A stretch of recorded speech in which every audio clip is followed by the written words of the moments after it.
Oi pessoal, tudo bem? Bem-vindo a mais uma aula de geografia. Pessoal, hoje não vai ter a imagem por conta de que eu tô com bastante vídeos assim para serem publicados e sem a imagem eu acabo otimizando mais meu tempo, porque eu não tenho que ficar editando tanto. Então, vamos começar aí falando hoje sobre Visconde de Mauá. Então, o Visconde de Mauá, ele é uma figura de muita importância aqui para o nosso Brasil. Então, o nome dele é Irineu Evangelista de Souza e ele nasceu no Rio Grande do Sul. Então, aos 9 anos de idade, ele foi morar com o tio dele, Rio Claro, né, no interior de São Paulo. E ali ele começou a trabalhar como caixeiro no armazém.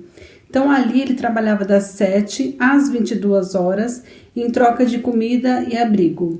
Então, mais tarde, ele foi trabalhar numa empresa de importação, onde ele aprendeu rapidamente a falar inglês, aprendeu a contabilidade e aprendeu sobre o comércio em si. E isso, nessa fase, ele tinha em torno de 23 anos. Aí, ele aprendendo todo o ofício, ele foi ganhando a confiança do chefe dele, foi crescendo lá dentro. Então, quando ele conseguiu se estabilizar, ele trouxe do Rio Grande do Sul a mãe dele, que já estava viúva do segundo marido, e a única irmã dele. Então, essa irmã dele, ela vai trazer também uma filha dela, Maria Joaquina, que é a sobrinha do Irineu. Então, o Irineu, ele vai se apaixonar por essa sobrinha dele e vai se casar. Nesse casamento, eles vão ter aí 18 filhos. Desses 18 filhos, 11 vão nascer vivos e só 7 vão atingir a maioridade.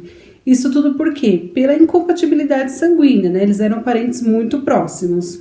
Aos 27 anos, então, o Irineu ele vai fazer uma viagem para a Inglaterra, que aí ele estava aí em plena atividade, né? A Inglaterra estava em plena revolução industrial, enquanto o Brasil nós ainda éramos rurais, um país rural, né? Então o Irineu, quando voltou para o Brasil, ele voltou com a cabeça cheia de ideias, inclusive de que o Brasil precisava se industrializar. Então ele vai e pede autorização para o governo, que até então éramos um governo imperial, e ele abre um estaleiro para construções de navios. Depois de um ano, esse armazém dele, que essa construção de navios acaba se tornando o maior empreendimento industrial do país. Então ele vai ter mais ou menos 1.000 funcionários. E ali ele vai produzir navios, engenhos de açúcar, prensas, guindastes, caldeiras de máquinas a vapor, postes de iluminação. Então, em 1849, ele vai construir, inclusive, um super navio, um navio muito rápido, um navio negreiro chamado Serpente. Até um pouco em contradição, porque ele era extremamente contra a escravatura, mas ele constrói esse super navio. Esse navio realiza apenas uma viagem para a África, ida e volta, e depois ele é vendido para a Marinha. E aí da Marinha ele passa a se chamar Golfinho. Em 1857, esse estabelecimento dele pega fogo, mas até isso acontecer, no período aí de 11 anos, o Irineu vai construir 72 navios, entre vapor e a vela. Então nós vamos ter aí um homem visionário, né, pessoal? Um homem à frente da sua época. Então, dentre muitas coisas que ele construiu, nós vamos ter em 1854, então ele promoveu aí um projeto de iluminação a gás na cidade do Rio de Janeiro. Nessa época, os lampiões que iluminavam as ruas da cidade ainda usavam óleo de baleia. Em 1854, ele ganhou o título de Barão de Mauá com a construção de 14 quilômetros de linha férrea que ligava o porto de Mauá à estação de Fragoso, em Petrópolis. Ele também teve uma participação como acionista da Recife e São Francisco Rayol Company, que foi uma sociedade com capitalistas ingleses e cafeicultores paulistas, né, que era destinada a transportar as safras, né? Eles falam escoar, né, as safras de açúcar da região. Ele também foi acionista da ferrovia Dom Pedro II.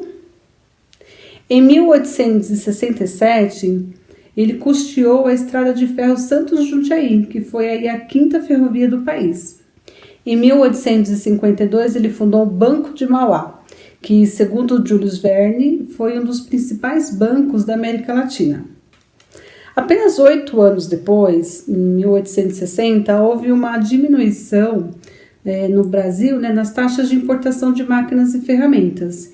E isso é que veio toda a falência dele, né? Porque até então ele comandava todo esse mercado. Com a diminuição das taxas, começou a entrar muitas empresas, né? Muitos países lá fora se interessando pela mão de obra barata, pelos recursos naturais, pelo crescimento do Brasil. Então foi quando o Barão de Mauá veio à falência. Então ele foi obrigado a vender empresas e bens para sanar as dívidas. Então, aos 76 anos, ele já estava muito debilitado por complicações da diabetes. E aí ele veio a falecer na sua casa em Petrópolis. Então, vale a pena também assistir um filme que está disponível no YouTube, que chama Mauá, o Imperador e o Rei. Inclusive, ele é interpretado pelo Paulo Betti. Pessoal, espero que vocês tenham gostado. Até o próximo vídeo. Tchau!